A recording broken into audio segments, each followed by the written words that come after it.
Okay, number 3 on the list. People get impatient with progress. We live in this society where everybody wants it now. Actually, everybody wants what they want, and they wanted it yesterday before they even knew that they wanted it, right? We just live in a very impatient society.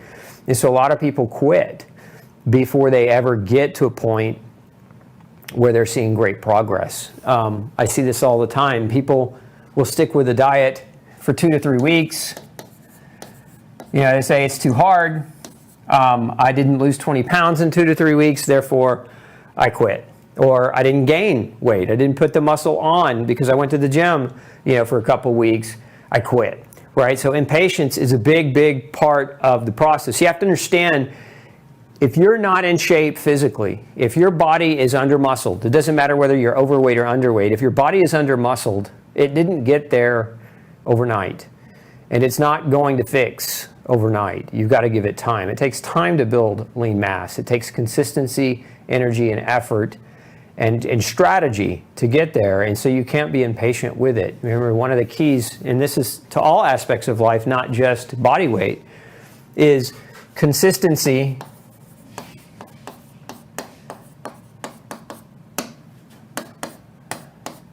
multiplied by time equals a result. So if you are consistently quitting, then your result is going to be nil. If you are consistently doing, right, then your result is going to be beneficial, right? It's going to be good. It's going to be on the up. So you've got to keep that in mind. Don't become impatient with the process. Sometimes, you know, if you've neglected your body for 25 years, don't expect that a week or 2 or even 4 or 5 weeks at a gym is going to basically reverse 20 years or 25 years of neglect.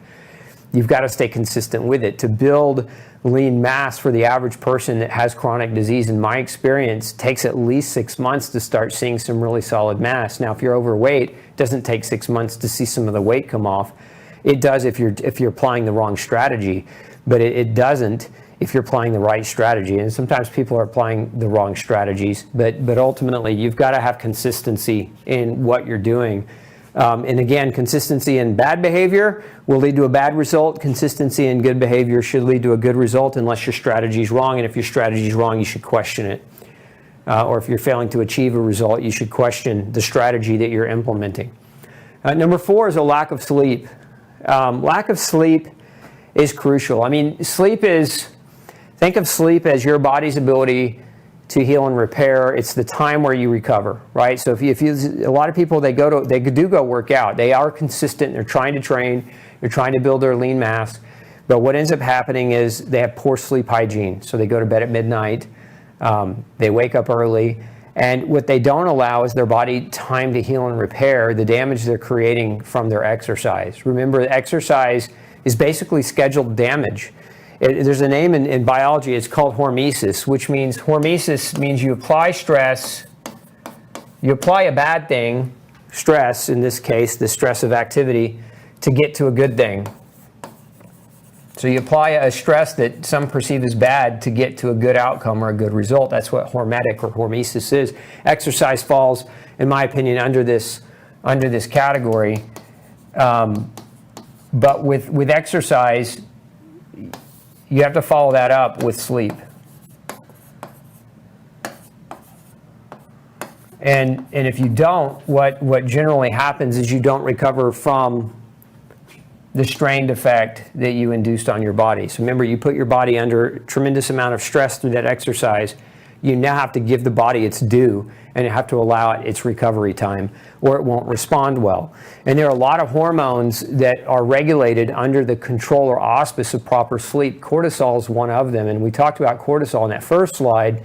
And now if you don't regulate your cortisol properly, remember, the longer you go with lack of sleep, your body's natural tendency is to try to compensate with that stress of lost sleep by producing the stress hormone cortisol. Remember, cortisol elevates blood sugar. Cortisol also has a feedback system that keeps you awake and makes your sleep less sound. So it's a vicious cycle once it gets started. So you've got to really prioritize sleep. And one of the things that I would encourage any of you to do is is the bedtime challenge. Like, just go to bed on time, right? Don't get in bed at midnight, and then by the time your mind winds down because you've been on your phone or you've been on your iPad or whatever it is, your mind has to wind down, your body has to wind down. So get in bed before bedtime in an attempt to wind down so that when it is bedtime, you're actually able to fall asleep as opposed to pushing yourself, until midnight or later. Your body heals and restores and repairs between 10 p.m. and 2 a.m. That's the time frame that the most benefit, the most rest and recovery occurs. So treat sleep as a top priority if you're trying to normalize your body weight, because if you don't, you'll struggle to get there. You won't recover from your exercise, which, by the way, too, your exercise is a requirement, obviously, in order to achieve your ideal body weight. Number 5, poor macronutrients. So macronutrients, this refers to carbs, fats, and proteins. So carbs, fats, and proteins are the 3 macronutrients. And what happens to a lot of people that I see really struggle in this category is they're overcarbing. Their carbohydrate levels are too high, consistently high, and so they really, really struggle. Remember, excessive carbohydrates are converted to triglycerides, which is fat.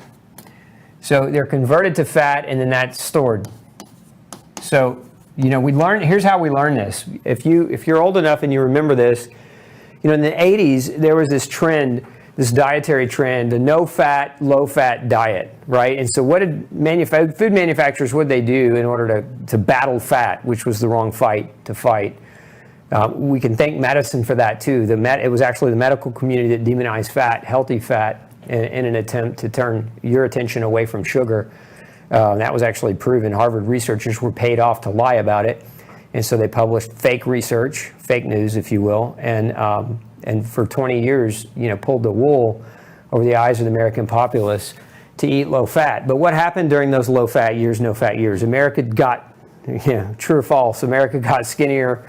That would be false. America became obese during that 20-year time stretch where we took fat out of the diet. Fat's a crucial macronutrient, and fat actually helps us to burn fat. It's most people think, well, if I eat fat, I'll get fat, and that's not true. If you carb toxic yourself with too many carbs, then you'll definitely store more fat. And if you don't get enough fat, you won't burn fat as a fuel efficiently. Your body loses its capacity to use fat as energy, so you become very, very poor at metabolizing fat into energy.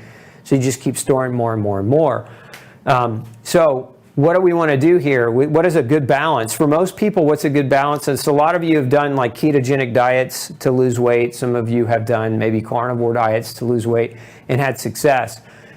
Those diets in and of themselves are imbalanced in different ways. Like a keto diet is a high-fat diet, a carnivore is a high-protein diet. And I would say, yes, if you start from the premise where you have been eating high carbs most of your life and then you go carnivore or keto, you're going to lose weight. But you're going to get to a point when you're eating high fat and high protein where that actually starts to become a detriment for different reasons. So what are we really after here? Is we're after balance, just like with all things, right? We want balance. And so what we're after is we're after kind of a third of our calories, a third fat, a third carb, a third protein in terms of your total calorie intake. Now, you don't have to be perfect in it. So, one day you might get 40% of your calories from protein, and another day you might get 40 from carbs, another day you might get 40 from fat. So it's not going to be a perfect third. You don't want to aim, to create like a mental distress over did you get it 33.33% infinity accurate. This is a general guideline and a general rule. You want to try to keep a semblance of balance in your macronutrients. Most people thrive on that platform right there, provided the food they're eating is not inflammatory. But what I see again a lot of times is you follow a program like they give you points, and so it doesn't matter. The points are just points. They're representative of calories, and so it doesn't matter whether your calories come from this, or this. It's just an accumulation of your total calories in the day. And if you're not macronutrient balanced, then what ends up happening is you struggle achieving your weight goal And so that's where a lot of people are, right? Especially here. This is, in today's world, this is the big one. It's carbohydrate toxicity. Hey, don't forget to check out the rest of the series right here. Make sure you hit subscribe below. And as always, thanks for tuning in.